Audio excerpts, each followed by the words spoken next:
I watched like the first 10 seconds of your video on FD Signifier. He called Jordan Peterson. He said he was like a white nationalist, fascist. Yeah. Anything Jordan Peterson said about Ukraine or the trans stuff, that does not have anything to do with fascism or white nationalism. So FD Signifier is still a moron.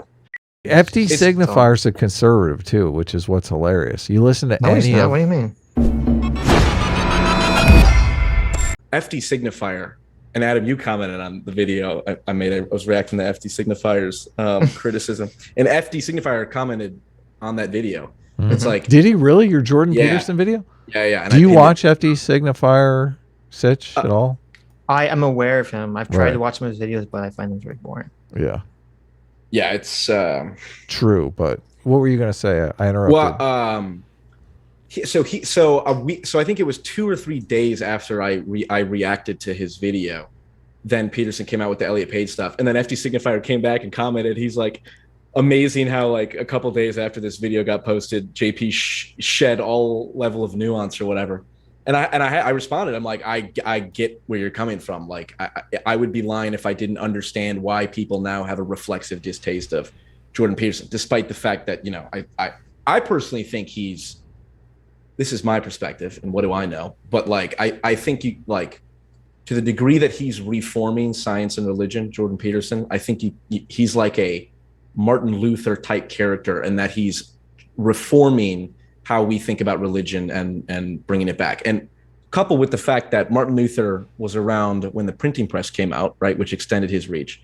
And Jordan Peterson came out, and he talks about this when the podcast came out. Like Jordan Peterson is famous in part because of a technological fluke, I think are his words, in that the podcast is now, extending the spoken word that far. So Jordan Peterson, I think the effects of Jordan Peterson's work are yet to be felt.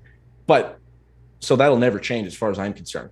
But when I completely disagree. When he says the up yours woke moralist, I'm like, okay, well, that really puts a hold on things. So I get people's reflexive distaste. But what were you gonna say? What you disagree? Well, I always thought Jordan Peterson was exactly what you're talking about. The bridging the gap between science and religion. Jordan Peterson. A lot of people grew up religiously. They become more atheistic and more scientifically minded, myself included. And he was articulating stuff that I already knew about from reading other sources, but he was giving people scientific foundation for their religious beliefs that I thought was useful. I think now he's undoing all of that work, in the same way that the religious right overreached during the 1980s and went completely anti-gay and started sending young people running from the churches. Sure. I think Jordan Peterson is doing that same exact thing aesthetically here. And I mean, I understand why Brain is happy and people like the conservatives are happy. They've won the war for Jordan Peterson. Jordan Peterson has joined their side, but I don't think that they ever saw any of the value that you and I just articulated for the secular crowd. And I think Jordan Peterson is going to lose his entire secular audience. I don't think he gives a fuck about it. I think he's going full partisan, and more power to him. I hope he makes a lot of money doing it. Yeah, well, okay, so there's a couple things. First off, I agree. He kind of delights in the whole I'm an evil capitalist. Like he literally says that, like, I love being an evil capitalist. And it's like, I think that's outdated. It's like, when, like, again, for our generation, people that grew up on the internet and who can kind of understand like smartphones and all of the the unbridled, we're just going to pump the newest technology, the newest phone out every other year, the uber materialist ethic. It's like the evil capitalist ethic is the materialist ethic, which the whole religious, project is against. So how is Jordan Peterson, how does he respect the religious tradition of being anti-materialist and at the same time say, well, I have no problem calling myself an evil capitalist? It's like those two things don't make any sense. And even in his new videos, they're super high production quality. He's got multiple cameras, like cutting in, cutting out. It's like, that's so that's such a departure. That's so inauthentic. That's such a departure from, we're just going to be in his classroom, the Maps of Meaning lectures, the Intro to Personality lectures, which I think are, when I think of Jordan Peterson, it's like, that's the value. If it was just those lectures, you know, that would be enough. It's like, that was just the camera following him talking and speaking extemporaneously. And now he's doing we're going to get multiple cut shots and we're going to have all this, like, you know, overlay over it. It's like, you've taken the I'm an evil capitalist ethic too far, where now you're just falling into the issues that he's too old, not in a, you know, he's too far removed from the problems that unbridled, we're just going to get pump technology out all the time. And even though we know it's addictive, just like drugs, well, it's technology, so we're not going to categorize it this way. It's like, you have a whole generation of kids that are going to be completely screwed over because of social media and whatnot. And to me, Jordan Peterson's just kind of, well, I'm an evil capitalist, so it's okay if I fall into that. So it's like, I get that. I think he is undercutting himself aesthetically. But the question is, can his ideas survive on their own, you know, without him as the kind of person or personality representing them? And no, his ideas are going to transform into Bible-beating religious zealot. Well, I have faith, Adam. I have faith in the Lord that Jordan Peterson will see the light and he will return to the ways of being a nuanced, enlightened centrist. This is the atheist. I know you're Sitch. I don't. Yeah. Adam, you are. I'm a fucking realist. You're too selector theory-ish. You're like, he's part of Daily Wire now. It's all over. And I'm like, nah, come on. Adam is cringe atheist adjacent. He's not cringe atheist yet. Jordan Peter, wait a second. Never buy. I'm pro science. I'm not like. That's why you're adjacent. Part of my identity is not. I don't go around. I don't believe. A belief in God is bad. Is alt-right adjacent. Right. So if pro science is cringe atheist adjacent. Yeah. I don't buy the whole and this is like Rationality Rules makes criticisms in the same vein of like Jordan Peterson and. You mean rat rules? Yeah. Rat rules. Yes. And it's like, I don't buy that at all, because Jordan Peterson shits on fundamentalists like left and right, and it's like funny almost. It's not going to happen though. That's not not going to be a thing anymore. We'll see. I don't know, because I don't. We're gonna have to pull another $500 bet out here, because I feel there's money on the table. There's money to be made here. Listen, I'm not betting on this one. I don't feel confident enough to the religious fundamentalists. I've watched so much Jordan Peterson, and I know exactly what you're talking about. Mm-hmm. He has poked fun at he calls them the naive fundamentalists. Those naive fundamentalists are paying his light bill right now. Okay, that's the big difference. So you think it's not like audience capture? But Jordan Peterson is 100% audience capture. He doesn't need to be part of the Daily Wire. Okay, he's fine on his own. Look, he's got a lot of money. He's selling all his books, doing his tours. He's probably well off. Yes, I don't think he's like, as you climb the social hierarchy, you start like the hierarchy climbs you. Yeah, I understand. Yeah, scotch that doesn't cost $3,000 a bottle doesn't taste that good anymore. Okay, You're like, it gets built in your unconscious. I understand. Yeah, but I just even about it. I will give Jordan Peterson all the credit in the world until I see evidence contrary. Okay, I agree. You've seen evidence. You're not 100. You're not for sure wrong, but you're probably wrong. Is what I'm saying. I'm pulling the destiny here. We'll see. Nobody's willing to bet money on it. We all know Adam's right. Okay. I watched like the first 10 seconds of your video on FD Signifier. He called Jordan Peterson. He said he was like a white nationalist, fascist. Yeah. See, but that's even like, that's insane. First of all, that's fucking bad. Can I ask you guys advice? But let me just say, go ahead. Sorry. Anything Jordan Peterson said about Ukraine or the trans stuff, that does not have anything to do with fascism or white nationalism. So FD Signifier is still a moron. Right. And I put that in the comment where he said, don't pretend that you, Jordan Peterson fans, haven't been gaslighting us on the left, like trying to convince us that he's not what we said he was. And I said specifically, it's like, you go look at Jordan Peterson's comments on like gender fluidity. He explicitly says, he says, do I believe gender fluid people are real? He says, yes, 100%. And, it's like 1 out of 10 people has a masculine temperament. 1 out of 10 females have a masculine temperament, vice versa for males. And it's like, to me, again, going back to the whole idea of, well, if Jordan Peterson can speak for the kind of liberal side in the Daily Wire, and That's Peterson great. can say, yeah, and talk about the stuff of like, well, hold on, everyone, like, not every male is a super masculine, super interested in things. Like, they're males who are interested in art and aesthetics. And I think Peterson even puts himself in that category where he's like, he worked in like childhood daycares and stuff like that. So from my perspective, I think there's a real opportunity for him to bring people on the right more to the center. Now, to your point, Adam, he could get audience captured and get sucked into that. But could I mean, he's certainly fallible. The other thing too is with the whole how long was he out with the benzo addiction? Was it like a year and a half or something like that? First of all, he didn't have a benzo addiction. How dare you?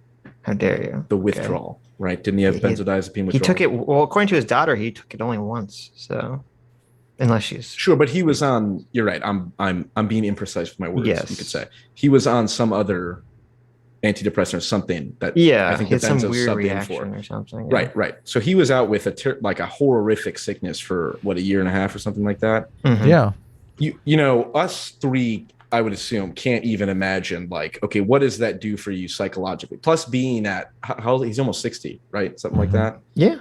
Like that, like, from my perspective, that has got to utterly reaffirm it's like you have a near-death experience, right? And then you become more, lively or whatever. Shakes your worldview, yes. Yeah. And like having to, what would you say, swallow his own medicine in terms of like, and he talks about all the time. He says, don't become resentful, don't be like, it does nothing good. It's like, he's like, that tested me a lot. And he came through on it. So I could easily see from his perspective, like, he went through the closest thing to hell imaginable and then came out and kind of doubled down in his belief. And that's why he's like, okay, I'm going to go from the kind of ivory tower intellectual where I can just explore these ideas kind of as their own, without super much consequence. And now I'm going to enter the political arena where I can actually influence policy or something like that. Like, even though I disagree with him, I get that. And so, I'm not ready to write him off just yet and then become a Jonathan Haidt simp like Adam. Well, I mean, I'm not really a Jonathan Haidt simp. I've said many times, if Haidt changes positions, I'm like, I'll leave Haidt too. Well, right, we're free thinkers. As cringe it is to tell people that. What's your political position? Well, I'm actually a free thinker, so. But yeah, I'm outside the matrix, unlike you. Right. Okay. Right. I mean, FD Signifier is in the matrix. He's a total NPC. So you can make all the arguments all day. And FD Signifier's a conservative too, which is what's hilarious. You listen to what do you mean? Well, if you actually listen to his live streams, all of his moral intuitions are conservative. Really? Yeah. He did a video where he talked about how sending your kid, like, if you're black and you send your kid to an all-white school, that's bad. You should. Yeah, you mentioned that. Yeah, which is a conservative position. How is it not? Yeah. It's an ethnocentric position. Yeah. Mm-hmm. Interesting. Yeah. Well, listen, we gotta talk. We gotta get Jordan Peterson on, Adam, and we'll have to hash all this stuff out. Right. He went on Kyle Kalinski's thing. Exactly. He did, talk to us. And I'm glad Kyle pushed back on him. I thought they were good questions. And he got right to the bottom of the issue, which was, do you think it should be illegal for adults? And he's like, we don't have a big enough platform. He's not going to answer.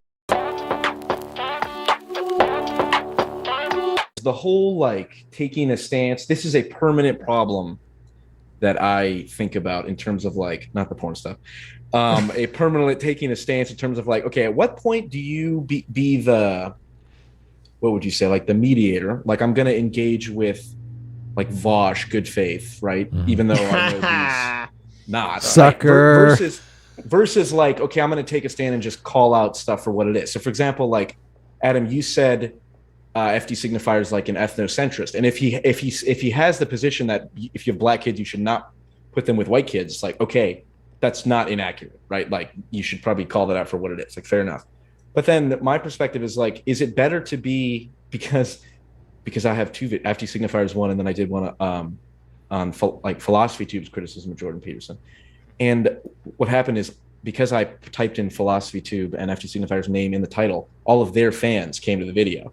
and it's super disliked, and I get all this hate and shit, and it's like, Right. shouldn't I be, is it better to say what I think is true in the language that comes to mind, or is it better to be like, if a fan of FD Signifier or a fan of Philosophy 2 landed on one of my videos, should I, even though like, FD Signifier, he's really smart, and he I do admire him in a lot of ways, which is true. Like FD Signifier is clearly intelligent, right? You can't say he's stupid. Mm-hmm. Right? So, like, is it better to do that, or is it better to stick to your guns and be like, no, you know what? Someone who says if you're black and you have black kids, you should not send them to school to a white kid. Like, I'm just gonna draw the line. You're misinterpreting what I said. He said that your kid shouldn't be the one black kid in an all white school. He didn't say you shouldn't send your there's no. It's a different position, obviously. Sure. Which is a situation that I empathize with the black community. Obviously, being a minority, that's something that you have to face. And I went to a school in Southern California for a year where I was like one of 5 white kids. It was an all black school. So I've literally had that experience. Yes, I had the same thing, except it was all Asian, not black. But yeah. Yeah, it is a definitely, it's a culture shock because it's hard not to notice. So do you agree with him then? Do you think that he's in the right for that? Well, I don't. This is the moral intuitions of the conservative and the liberal progressive, whatever you want to call it. This is where they diverge because conservatives are xenophobic and liberals are xenophilic. So it could be someone's dream. Like a lot of people, they're a foreign exchange student. Like it's their dream to go be the only, to be the only whatever race they are in a classroom full of different people. So it really depends upon your temperament. And I'm just saying that if that is FD Signifier's temperament, his temperament is the conservative temperament, not the liberal temperament, who is like, I want to go live in Japan where I'm the only white guy. Yes, I buy that 100%. I have a picture of on my wall of heroes. It's got 4 people so far. I'm going to add to it. But his kid might be like, Dad, I'm dying to go to the white school. Sure. Yeah, he takes that stance ahead of time. Sure. Yeah. Well, I get that. I was going to say I got a picture of Malcolm X on my wall. So when you talk about like temperament of, I want to be what did Muhammad Ali say? The very best. I want to be the very best. Yes. No, that was Rocky Balboa. Or was it? Muhammad Ali? Ash Ketchum, but okay. That's right. Oh God, confusing Ash Ketchum for Rocky Balboa. It's understandable. They're very similar. But like the whole, like if a person who's black says like I would rather be around just my own people, it's like okay, I'm not one to judge, so like fair enough. And I think you're right. It is but as soon as a white guy comes out and says that FD Signifier is going to lose his fucking mind, he's going to be like, oh my God, he's a fucking white supremacist. Yeah. So how come he can say it? How come FD Signifier can come out and say, listen, I'm an ethnocentric, because whatever you are, Adam, because of the fact that Western civilization was founded on racism, right? It fundamentally alters the entire realm of discourse that we're operating in. Well, no, America is great because we're a multi-race society. I don't even like to say multicultural because American culture is multi-ethnic. We're multiracial. Yeah, right. Multicultural. It's like every culture has subcultures, so every culture is multicultural. Sure. Multicultural means like the fundamental, like every American. There's Gothics, that black goth creator. Right. That's literally a goth and emo and shit like that. Or, California versus Texas or whatever. Yes. It's like every culture has subcultures. But when you talk about multiculturalism, it's like, that means like, no. If you're in America, whether you're a Muslim or a Christian or a white person or a black person, whoever you are, as long as we all agree that free speech is important and freedom of religion is important and that individuals should be valued, then we're on the same page. But multiculturalism applies, no, you can have people that believe in free speech and people that don't. It's like, no, you can't. That's literally the definition of tribalism, right? But multiracialism is the beauty of, to your point, America and multiracialism is like, people of any race can abide by the same cultural values. That's what makes it so ubiquitous and universal and whatnot. Hi, you just listened to a clip from the Sitch and Adams show. If you like what you heard, you can listen to our live show right here on this channel on Sunday, starting at 1 p.m. Pacific, 4 p.m. Eastern. And if you want, you can super chat us. We read $20 and up super chats on the show and then do a follow-up stream on the following Tuesday where we read the rest of the unread super chats and interact with fans of the show. Subscribe to this channel right here to listen to the live show or to listen to more of our awesome clips.